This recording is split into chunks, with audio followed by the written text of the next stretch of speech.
Hello readers, what is up? It is Andrea. I'm here. I'm ready to talk about my last summer reading books probably ever.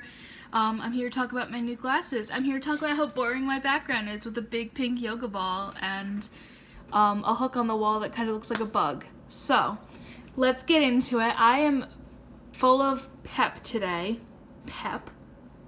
Full of energy today, let's use better words, because I'm going to be talking about, like I already said, my last two summer reading books and how I actually really enjoyed these. So I'm just going to start talking about them. And yeah, so the first one that I read is The Awakening by Kate Chopin, or Chopin, or however you pronounce her name. This book was on my want to read list for a while, or my to be read, like whatever. I usually go by Goodreads terms just because it's easier for me. And I went in this with like high expectations, high hopes, and I actually really enjoyed this. I don't read classics that much. I'm actually just really starting to get into them. Like right now I'm reading Pride and Prejudice, and that is also really good. So it took me a little bit to get used to the writing style and the way people were talking and stuff. Obviously, if you don't read classics all the time or often, then it's kind of weird to go from what I read, which is YA or middle grade or sometimes adult fiction, to this. Living in an apartment building is just great. So, I'm just gonna get right into it, and I'll probably wave the book around a lot. I wanted to read more feminist books, which is why this is actually on my want to read list. Or like women empowerment books, I guess. So when my great teacher, Mr. Hayes, gave this to me for summer reading and the rest of the AP class, I actually got really excited. It's not really that long of a book. I broke it up on purpose so it only took me like a week to read it, but I probably could have finished it in less. Basically you have our main character, whose name I'm already forgetting. I'm so ready for AP here.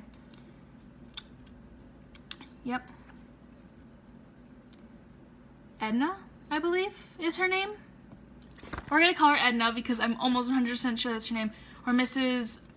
Not even gonna try to say the last name because I don't do French, and this book has a lot of French in it, and I can't pronounce anything.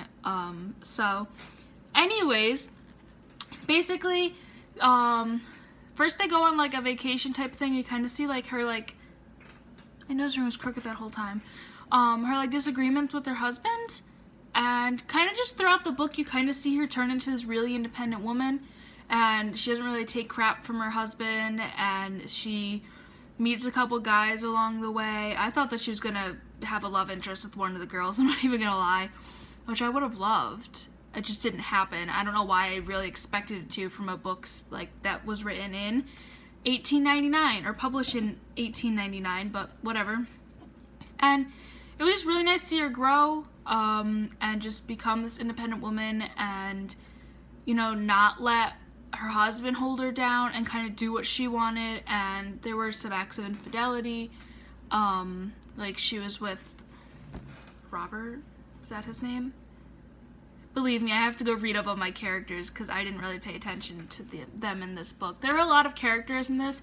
Neighbors, friends, her kids, her husband, the guys she was with. There's only two. I don't know why I'm saying that, like she was with a lot of guys. But yeah, I really liked this. I don't really have much to say about it because I just really liked it, and it was really short, and it's just about like a woman becoming independent back in the good old days and just doing what she wanted and not really taking crap from anybody else. I definitely recommend this, especially if you want to get into classics. I would definitely read this, and if you want more of an in-depth like analysis on this, I would read it because I'm not good for that type of thing. Maybe someday I'll read a book and do like a true like review on it. I believe I gave this 4 stars on Goodreads. I don't know why I didn't give it 5. That I didn't really like fall in love with it, but I really liked this book. I'm trying to see if there's anything else. Oh, I guess like the more like psychology of how women work and just how they were getting treated at the time. There's not really much to say about this. I mean, it is just a book about a woman knowing who she is and becoming independent, and that's about it. So I'm just going to start talking about the next book that I have, which is Their Eyes Are Watching God by Zora Neale Hurston. I hope I pronounced her name right too. This one I'm a little bit more sure about. I thought this was gonna be like Secret Life of Bees, like set in the time where civil rights movement was happening, and it wasn't, which is fine. It just wasn't about what I was expecting it to be about. So I was a little like taken aback about it. Taken aback by that. You know what I mean. So basically, let's see. This takes place in 1937, or at least it was published then, it looks like. Let's see. I tried to read this without an audiobook, like I did with everything else, but here's what happened. The way that Zora Neale Hurston, or we'll just call her Hurston for now, writes is, like, I'm gonna try to show you. I stuffed my teeth, I'm sorry. She writes their accent in, which is like a deep, like, southern accent. They're in Florida, I believe. Let's see. I don't know if you can see that, but see how it's like, I'm trying. It might not work, but like she writes the accent, and it's kind of difficult to read in a way for me, so I downloaded the audiobook to like get through the book faster, and then I understood it. Like I could read along with it and understand what they were saying. Like if they came up to me in real life and talked to me like that, I could understand them, but actually reading that was a little bit difficult. But that's about the only complaint about this book that I have. This is also about a woman becoming like who she like really is inside, and just like the troubles that she had and stuff. She was married to this one guy at first who, like, her grandma was like, before I die, I want to see you get married. So she got married to him. Then she left him for another guy who was like older than her and just treated her really bad and didn't let her like have her say and stuff. And took her to like the small town, and they ran a store and stuff. He died. So then she had to run the store by herself, which she was miserable doing. And this other guy comes in and she falls in love with him. And then he takes her to this place and that place, and she leaves the store behind and the one town behind, and he makes her really, really happy, and then some tragic stuff happens at the end, and that's the book. But you just get to see this woman go into her middle ages and just be happy with her life and who she is and who she's with and stuff. And it's really nice to read, and the audiobook was done so well. I totally forget who it was narrated by. It actually said performed by. But, like, she did such a great job with everyone's voices, and I could understand her when I put it in a higher speed when I was reading with it. And I think I gave this either 4 or 5 stars. I genuinely liked this. I would say I liked this story more, but actually reading more, I would say I liked The Awakening. Probably could have gone through this and, like, told you what happened. But, like, they went on a vacation, and it wasn't as interesting. Like, this definitely has a more interesting, like, compelling storyline to read or to listen to or anything like that. Definitely would recommend this, too. So, definitely would recommend these. Sorry I don't have that much to say about this one. I really enjoyed both of them. This storyline isn't as exciting. It's more about the main character's, like, psychology and what she's going through. And this one has more, like, events. And obviously they take place in 2 different times, in 2 different places, with 2 different classes. She has money, they don't, like that type of thing. So what I'm going to do now that I'm at the end of my video is I'm actually going to take all my AP books, which also includes, if you haven't seen my other ones, I do have a playlist on my channel if you want to check out the first 2. King Lear by William Shakespeare, and Things Fall Apart by Chinua Achebe. I hope that's how you say his name. I always butcher him.